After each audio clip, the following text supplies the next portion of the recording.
que é professora de Direito Tributário, presta atenção, professora de Direito Tributário, graduada em Administração e Direito, pós-graduada em Administração Tributária, Direito Tributário Municipal, Economia Tributária e especialista em Cadastro pelo Instituto de Estudos Fiscais de Madrid.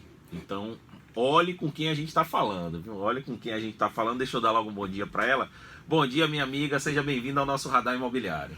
Bom dia, Manuel, bom dia, Silva Rocha, bom dia, ouvintes da Metrópole. É um enorme prazer estar aqui com vocês no programa Radar Imobiliário para conversarmos um pouco a respeito do ITV, dos impactos na tributação municipal, e fiquem à vontade para os questionamentos. É um tema muito importante, é um tema, eu acho que crucial, não só para o mercado imobiliário, para as pessoas que compram imóvel, né, na cidade. A gente inclusive viu decisões aí recentes, mas para o desenvolvimento econômico, porque isso traz uma redução do custo final na hora de comprar um imóvel, traz mais motivação de quem compra imóvel, mais motivação de quem constrói imóvel e, consequentemente, mais emprego e um desenvolvimento econômico muito grande para uma cidade, né? Parece que, apesar de alguns não entenderem dessa forma, a gente percebe que o impacto de um simples ajuste legal traz para uma sociedade, para um município. Mas antes eu queria que você falasse o que você falou aqui antes para a gente,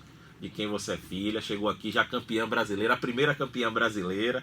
Então já chegou o Silva Rocha aqui, já fez já trouxe na lembrança aqui vários fatos do passado e do futuro, né? Que eu soube que aqui, além do passado, o grande presidente, o futuro talvez também um grande presidente. Pois é, uma alegria muito grande estar aqui com Silva Rocha, porque a memória afetiva, nesse momento, realmente me sensibiliza, me traz doces recordações. Meu pai, campeão brasileiro de 59, o avô dos meus filhos, Paulo Maracajá, campeão brasileiro de 88, dois grandes presidentes. E quem sabe o futuro presidente do Bahia não seja o Ricardo Maracajá, o neto, que tem feito aí um excelente trabalho na advocacia, principalmente na advocacia esportiva. Então é um sonho, é um desejo e é uma vontade de fazer o Bahia sempre gigante, né? É isso aí, ó, Silva Rocha. É a família dos campeões aí, ó. Não tenho dúvida, né? E nós que vivenciamos todos esses momentos, né? Que foram momentos de alegria, nessa passagem aí de 30 anos, 58 para 88, o torcedor do Bahia viveu inúmeras alegrias, o que hoje não vive mais. Mas eram títulos após títulos, Bahia N campeão brasileiro, ou campeão baiano de júnior, 6, 7 vezes campeão da primeira divisão, campeão brasileiro, enfim, era uma época de ouro que passou, e a construção desse pilar ele está ruindo, mas a construção ela é forte, né? E por certo o clube vai superar todas as dificuldades que tem. Mas são épocas interessantes, de fatos interessantes, e que o torcedor vivia só de alegria. Enfim, a Carla, que era filha do saudoso Benedito Borges de Melo, que foi o presidente campeão em 59, representa bastante e muito bem a família. E Rocha traz essa referência sempre, viu? Traz, pode chegar todo mundo aí dizendo que faz e que não faz, mas os campeões brasileiros são esse. Ninguém pode falar nada. Para superar. Para superar tem que ganhar. O que Benedito, Osório e Paulo fizeram, tem que fazer igual ou melhor. Isso talvez demore um pouco. Quem sabe um dia acontece.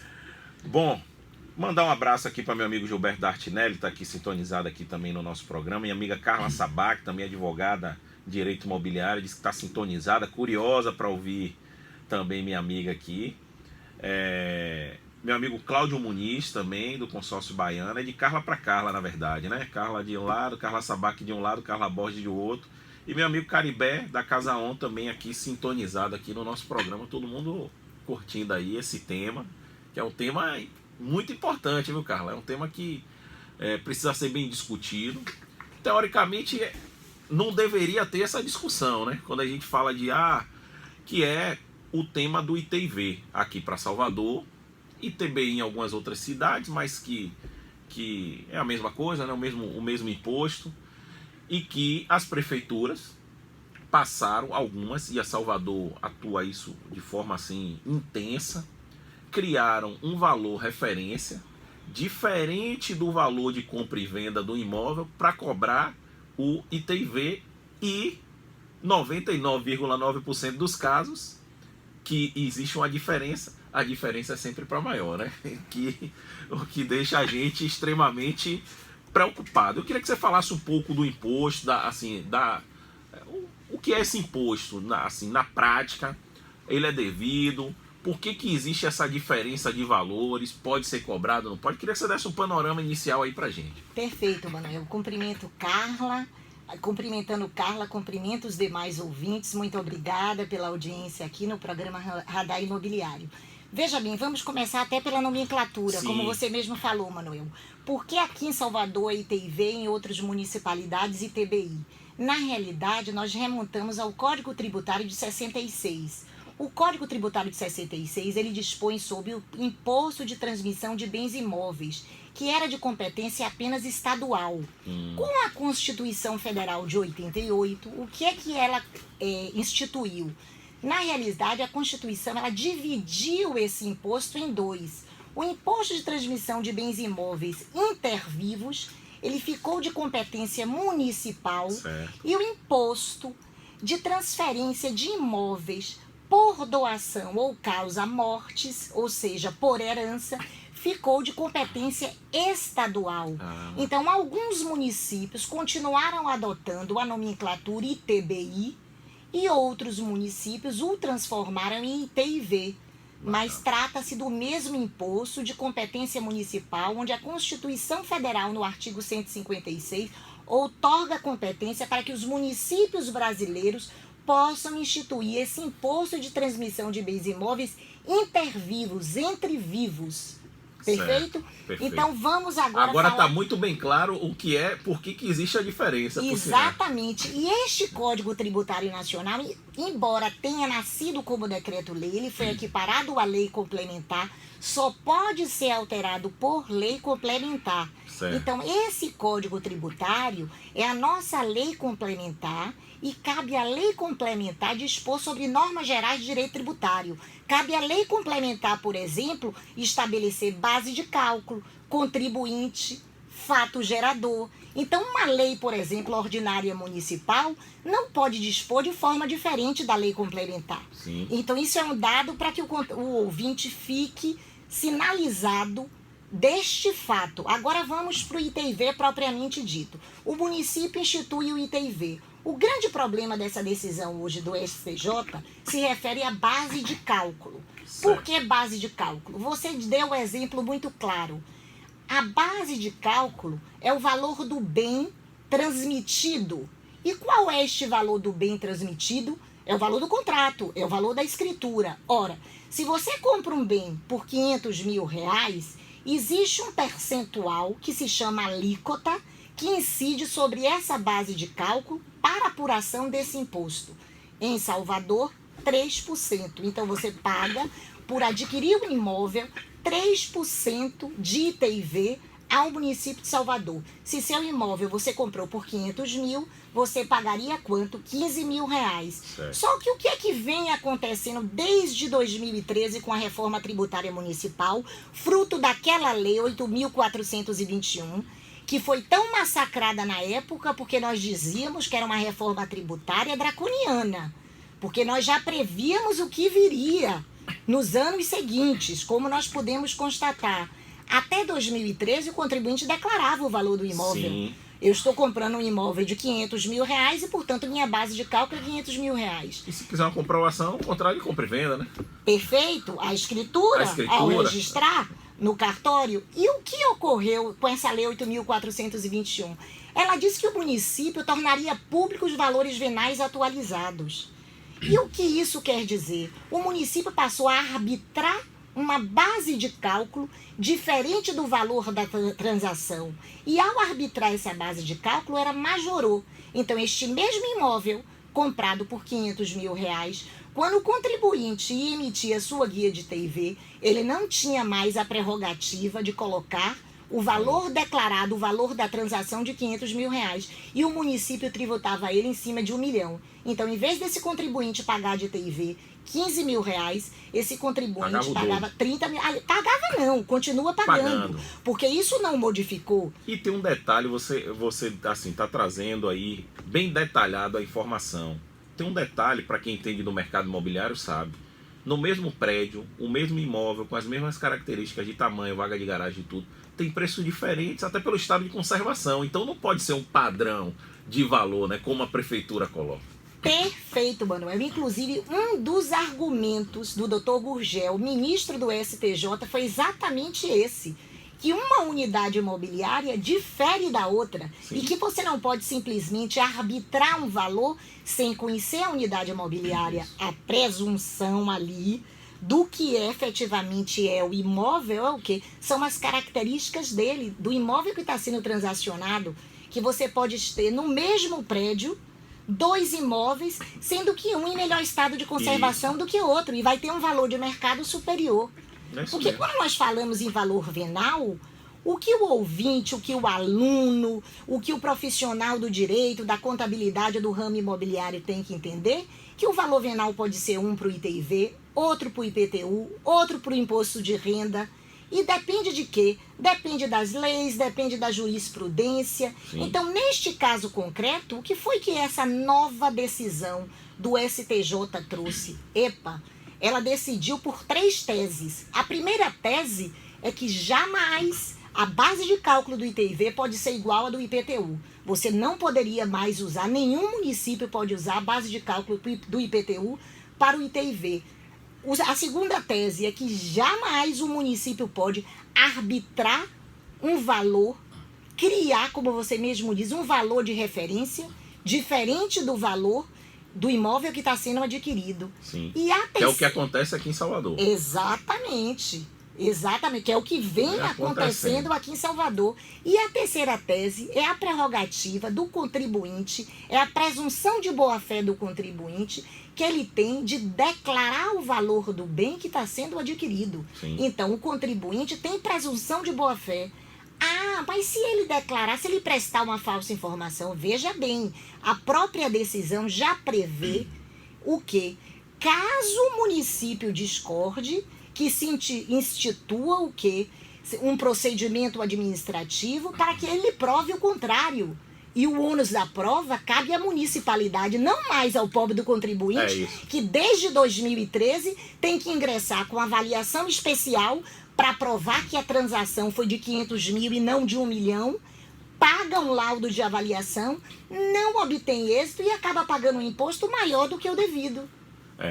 Você vê que interessante, assim, o que é que o Superior Tribunal fez com a decisão, que é uma decisão justa, que todos que chegam aqui para discussão dizem, tem que ser em cima do valor da operação. É muito simples, é muito fácil. Eu vi, inclusive, numa decisão aqui do Estado mesmo, em relação à Prefeitura, eu vi a decisão de um valor do imóvel que a Prefeitura foi obrigada a emitir pelo valor da compra e venda do imóvel, foi recente, 15 dias, 20 dias, e inclusive a declaração da Secretaria da Fazenda dizendo, não, estamos atentos, estamos cumprindo com a legislação X e estamos conversando com as entidades de classe, e tem um detalhe aí, que aí eu vou falar pelas entidades de classe, e aí eu vou falar especificamente pela ADEME, porque as entidades de classe, o pleito é que seja feito o pagamento em cima do valor da compra e venda, o valor da operação, o valor real. Aí a prefeitura vem e diz, não, a gente está conversando não.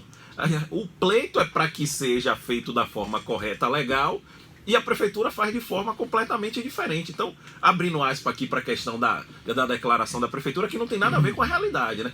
Perfeito, Manuel. A sua análise está perfeita. Por que isso? Na realidade, o que os contribuintes querem e o mercado imobiliário é que se cumpra a lei.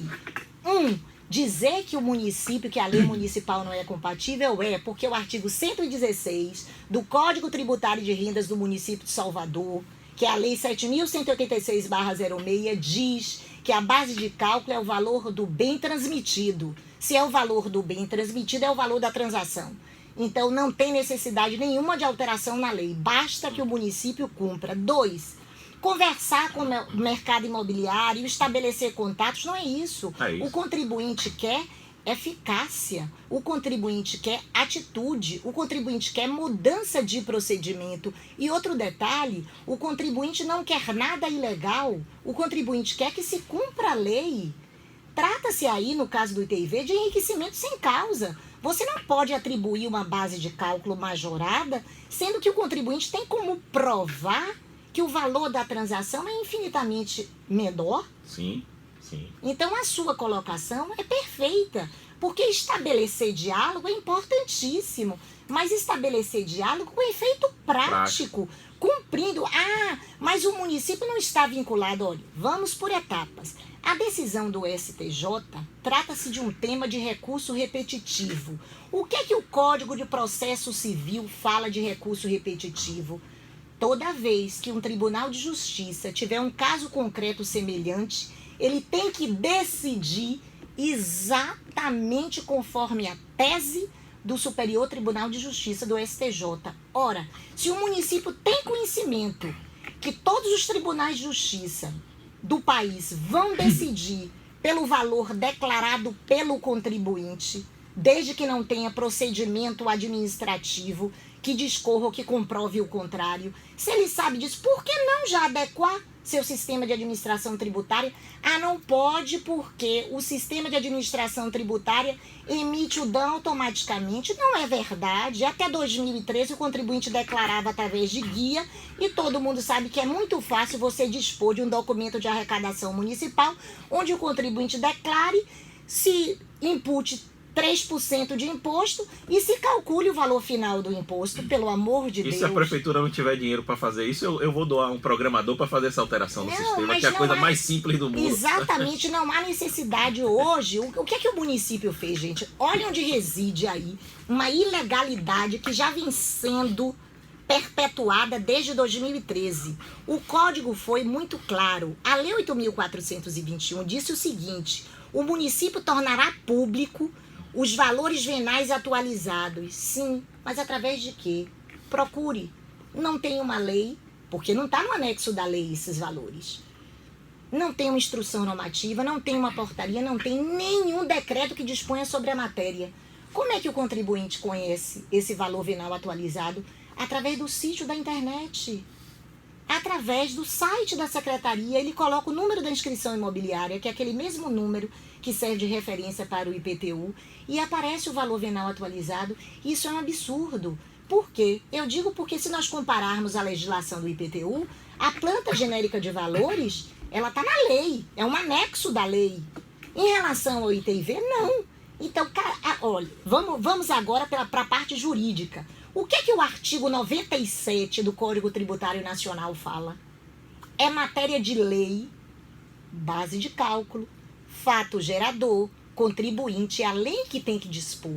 Ora, como é que eu tenho um valor venal atualizado que não está disposto na lei? Porque o que a lei diz é que o município tornará público esses valores. Tudo bem, tornará público esses valores, mas tem que ser através de um instrumento normativo. E nunca houve esse instrumento normativo. Então, o município de Salvador vem procedendo e vem sendo sinalizado, inclusive um grande tributarista, um advogado, Dr. Marcelo Nogueira Reis, com muita propriedade, escreveu um artigo, A Presunção da Mentira no ITIV. Sim. A presunção da mentira, ou seja, a base de cálculo é uma base de cálculo fictícia, mentirosa, que não condiz com a realidade. E isso é desrespeitoso ao contribuinte de Salvador. Por quê?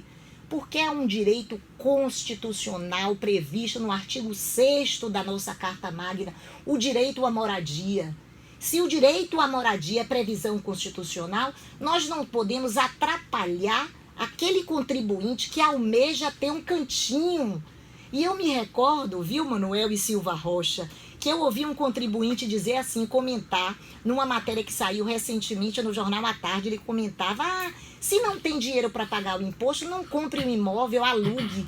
Ele está muito enganado, porque embora o sujeito passivo da relação jurídica seja o proprietário do imóvel e não o inquilino, o proprietário no contrato de locação passa o custo para o seu inquilino. Sim. Quem paga o IPTU na realidade, de fato, é o inquilino e não o proprietário. O proprietário paga de direito, porque ele repassa para o inquilino e faz o pagamento, porque cabe ao proprietário. O proprietário é o sujeito passivo da relação jurídica, mas através do contrato de locação, ele especifica, ele embute o valor do IPTU. Então, sendo um imóvel alugado ou sendo um imóvel de propriedade, o custo será o mesmo. E se o custo for elevado, eu estou falando em relação ao valor de IPTU para efeito de contrato de locação. Sim. Porque o ITIV, mais uma vez lembrando, é o imposto que é pago na translação da propriedade, quando há transferência de propriedade de A para B